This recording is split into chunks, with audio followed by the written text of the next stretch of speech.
Did you know there's a country nestled between the giants of India and China that was never colonized?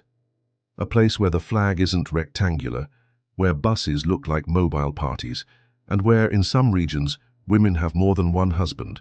Before you know it, I'm going to show you a side of Nepal that might completely shift the way you see it. From sacred mountains no one has ever climbed to traditions that challenge everything you thought you knew about the modern world. Picture living in a place where 75% of the land is covered in mountains. Now imagine that 8 of those mountains are among the 10 tallest on Earth. That's right, including Mount Everest itself, known locally as Sagarmatha, standing at a staggering 8,848 meters. Nepal is literally the rooftop of the planet, a celestial bank of stone sculpted by nature over millions of years. But what most people don't know is that the country hides a peak even more mysterious than Everest, Machu Picchu. Rising nearly 7,000 meters, this mountain remains untouched, not for lack of trying but out of deep respect. It is believed to be the sacred home of Lord Shiva, and climbing it is forbidden. No boot has ever stepped on its summit. Can you imagine that in the 21st century? With around 29 million people, Nepal is a true human mosaic, 60 different ethnic groups, nearly 100 languages, yet somehow daily life feels harmoniously choreographed. The official language is Nepali, but English is widely spoken, which surprises many travelers. Spirituality flows through the country's veins. More than 80% of the population follows Hinduism, followed by Buddhism, Islam, and an intricate weave of local beliefs like Mundum. This symbolic coexistence is even reflected in the national flag, the only one in the world that isn't rectangular. Made of 2 stacked triangles, it represents the country's 2 major spiritual traditions. And if you think diversity is just a detail, here's a number that might blow your mind. Nepal celebrates 36 public holidays each year, the highest number of any country in the world. Each one opens a window into the colors, sounds, and rituals of this extraordinary land. In the heart of Kathmandu, a young girl lives as a literal goddess. She is known as the Kumari, the living goddess. Chosen in early childhood by monks and astrologers, she lives in seclusion in a richly decorated palace, appearing at a window only twice a day to silently bless thousands of devotees. But what's even more remarkable is that the Kumari is seen as a bridge between the divine and the human. During her reign, she must not show emotion, shed tears, or bleed. Any human trait would end her divinity. This is one of the last living remnants of a centuries-old tradition that continues to fascinate the world. Would you believe there's a country without a single train line? That's right. Nepal has no railroads, not due to lack of space or technology, but because of a unique mix of mountainous terrain, cultural priorities, and historical factors. The result? A burst of creativity on wheels. Nepali buses aren't just vehicles, they're rolling art galleries. Hand-painted, adorned with flashing LED lights and protective mantras along the sides. Some even feature live music during the ride. That's right. Picture heading to work and being greeted by a spiritual mini-concert on the way. And if that's not enough to surprise you, consider this cultural twist. Holding hands in public between men and women is taboo. But between men, it's a common sign of friendship. One of those cultural inversions that make you question everything you think is normal. In some parts of Nepal, marriage goes far beyond the union of 2 people. It can involve 3, 4, or even 5. Polygamy exists for both men and women, especially in rural communities where multi-person marriages help divide household responsibilities and strengthen communal survival. And when it comes to weddings, it's all about celebration. The Nari tribe, for example, throws a feast with no fewer than 84 traditional dishes. It's a culinary symphony that reflects not just hospitality, but also prosperity and unity. Think of it as a Las Vegas buffet, only with ancestral soul and sacred meaning. Now imagine landing on a runway that's just 600 meters long, sloped at 12 degrees and perched 2,800 meters above sea level, squeezed between icy mountain peaks. Welcome to Lukla Airport, often called the most dangerous in the world.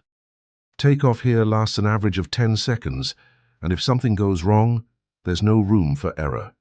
It's the main gateway for those dreaming of climbing Everest. But before reaching Earth's highest peak, you must survive a near-vertical descent as inside a plane. No exaggeration. Every landing at Lukla tells a story. Veteran pilots train for years to fly this route, yet they still battle unpredictable winds, sudden fog, and extreme altitude shifts. It's a place where nature calls the shots, and every flight becomes an act of faith. Rooted in history for more than 2 centuries, Kathmandu feels like a city suspended between the past and the present. Its heart is marked by 3 durbar squares in Patan, Bhaktapur, and Kathmandu itself, where temples, palaces, and plazas invite time to slow down. But don't be fooled. Modern life thrives here too. The Tamil neighborhood is a vibrant hub, filled with artisan coffee shops, tiny bookstores, and a gentle nightlife carried by local music and multilingual conversations.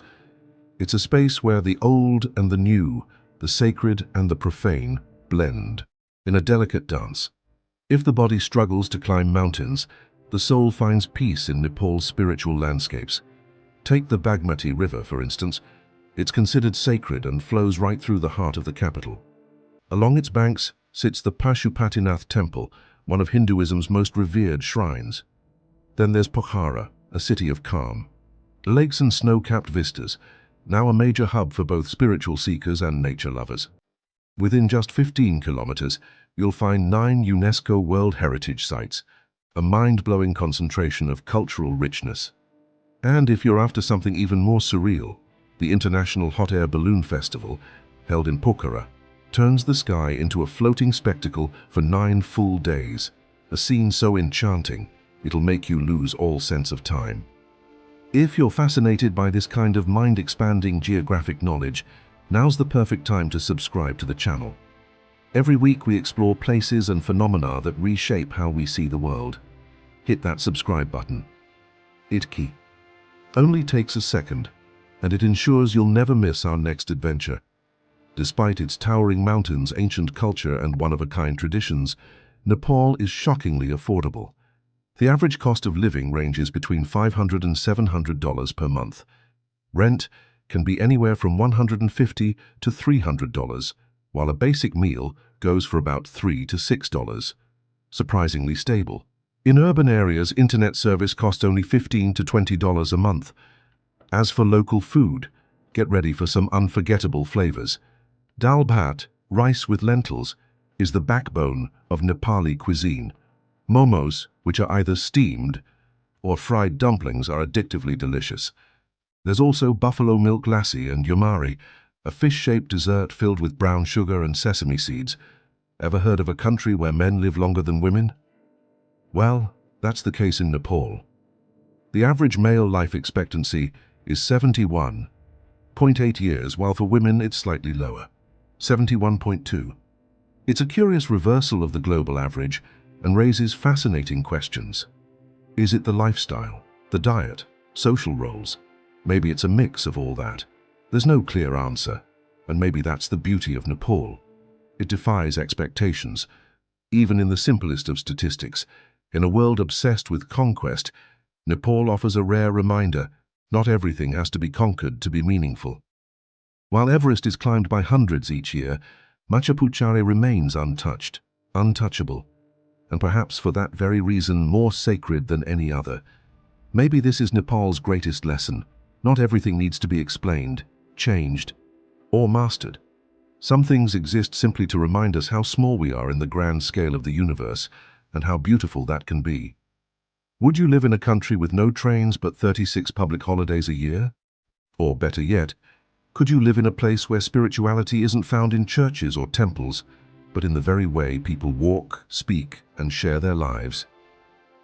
If this video shifted your perspective on Nepal, give it a like and share it with someone who needs to see this. Drop a comment telling us which part surprised you the most. And if you want more content that broadens your worldview, the subscribe button is right there waiting. Here at MindSparks, we explore new frontiers of geographic knowledge every week.